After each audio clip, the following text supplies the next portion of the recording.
मुझे वहां नहीं जाना चाहिए, मुझे वहां जाना चाहिए। चाहिए के लिए स्टूडेंट्स याद रखिएगा क्या लगता है, शुड। बिल्कुल दिमाग में फिट कर ले। शुड का उपयोग होता है किसी को एडवाइस देने के लिए। आप जब भी किसी को कोई सलाह दो, एडवाइस दो, आपको लिखना चाहिए यू शुड राइट, आपको बोलना चाहिए you should speak, you are suppose to speak. वैसे एक वर्ड सपोज टू भी यूज होता है, लाइक जब आप किसी को सजेस्ट करो कि आपको वहां जाना चाहिए, you are suppose to go. मैं आपको डिफरेंस बताऊंगा, सपोज टू शुड में थोड़ा सा डिफरेंस होता है। मैंने कहा तुम्हें लिखना चाहिए, शुड राइट, और तुम्हें लिखना ही चाहिए, तुम्हें लिखना ही चाहिए, यू मस्ट राइट।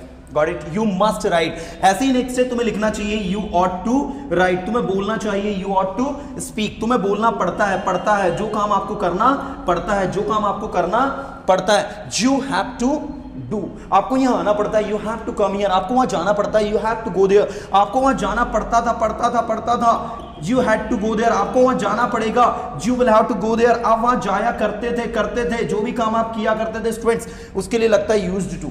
याद रखिएगा, आपने कहा मैं इंग्लिश बोला करता था, तो I used to speak English. मैं पढ़ाई किया करता था, आई यूज्ड टू स्टडी, मुझे पढ़ाई करनी पड़ती है, तो आई के साथ लगेगा have to, I have to study, मुझे पढ़ाई करनी पड़ती थी, आई हैड टू स्टडी। चलिए मैं आपको अब लेकर चल रहा हूं इंपेरेटिव सेंटेंस की ओर। नाउ स्टूडेंट्स, अब मैं बता रहा हूं आपको इंपेरेटिव सेंटेंस। यहां पर आप देखेंगे V1 प्लस ऑब्जेक्ट, ये बहुत ज्यादा यूज होता है बोलचाल में।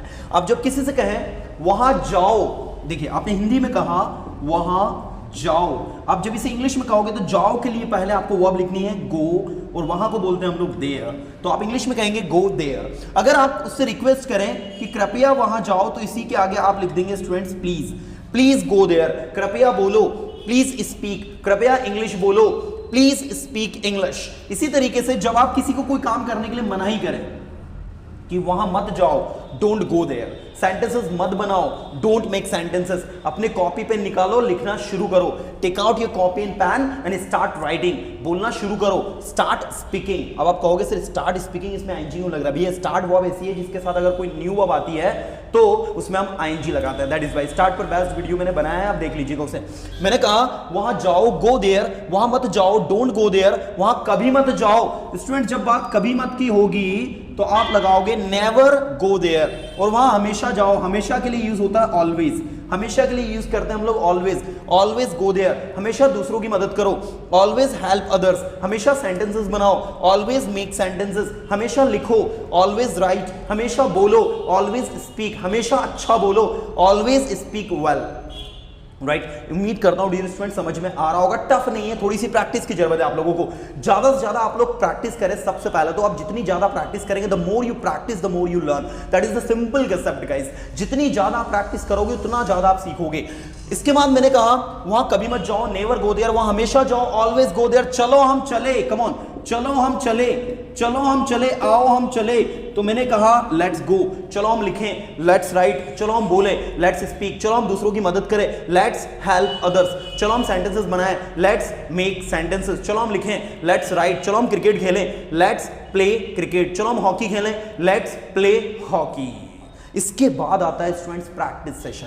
प्रैक्टिस सेशन में थर्ड डे में आपको एग्जैक्ट बताऊंगा, लेकिन थोड़ा सा आपको हल्का सा हिंट दे देता हूं कि आप एक सेंटेंस को टू बी में, टू हैव में, पूरे 12 मॉडल्स में और इनमें सब में बोलने की एक बार थोड़ी सी प्रैक्टिस करें। लाइक वो एक अच्छा डॉक्टर है, he is a good doctor, वो एक अच्छा डॉक्टर था, he was a good doctor, वो एक अच्छा डॉक्टर होगा, ही will be a good doctor, उसके पास समय है, ही हैज टाइम, उसके पास समय था, ही हैड टाइम, उसके पास समय होगा, ही विल हैव टाइम, वह मेरी हेल्प कर सकता है, ही कैन हेल्प मी, वह मेरी हेल्प कर सकता था, ही कुड हेल्प मी, वह मेरी हेल्प कर सकेगा, he will be able to help me, उसे मेरी हेल्प करनी चाहिए, उसे के लिए यूज होगा students he should help me, उसे मेरी हेल्प अवश्य करनी चाहिए, he must help me, उसे मेरी हेल्प करनी चाहिए, he ought to help me। Student should में और ought to में कोई डिफरेंस नहीं है, दोनों में चाहिए आता है, लेकिन ought to is used for moral obligation, the advice which is based on moral obligation, for that we have to use ought to।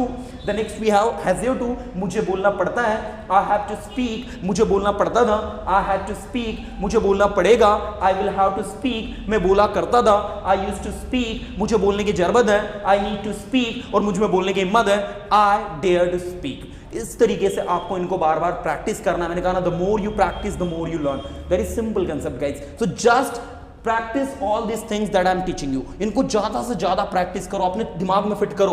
उसकी मदद करो, हेल्प हिम, उसकी मदद मत करो, डोंट हेल्प हिम, उसकी मदद कभी मत करो, नेवर हेल्प हिम, हमेशा उसकी मदद करो, ऑलवेज हेल्प हिम, चलो हम उसकी मदद करें, लेट्स हेल्प हिम। ये 4 इंपेरेटिव सेंटेंसेस स्टूडेंट जिनका उपयोग होता है किसी को कमांड देने में, किसी को कोई चीज रिक्वेस्ट करने में, किसी को कोई चीज ऑर्डर करने में।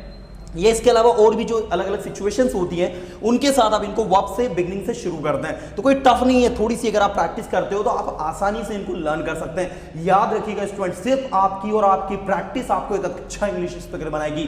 Only your practice will make you a good English speaker. That is why guys just start doing practice from today and see the magic. Just after 15 days आप अपने अंदर चेंजेस देखना स्टार्ट करेंगे। बहुत ज्यादा अच्छा लगता है जब स्टूडेंट्स कमेंट करके बताते हैं थैंक यू सर, आपके वीडियो देखकर सीखने को मिल रहा है। यार यही तो मोटिवेशन है जो आपको आपके कमेंट देखकर मुझे आता है, और वाकई में मैं कोशिश पूरी करता हूं कि यार मैं अपना बेस्ट दूं और देने की पूरी कोशिश करता हूं। अगर फिर भी कोई छोटी मोटी मिस्टेक हो जाए यार छोड़ना, इग्नोर करना गाइस, क्योंकि हम लोग काफी मेहनत करते हैं, हमारा बेस्ट देने की कोशिश करते हैं, लेकिन कभी कभी तेजी से बोलने में कभी कभार कोई छोटी सी मिस्टेक हो जाती है बोलने में, तो स्टूडेंट फिर कमेंट करके बता दो सर आपने ही की जगह शी बोल दिया, आपने यहां पर ये बोल दिया।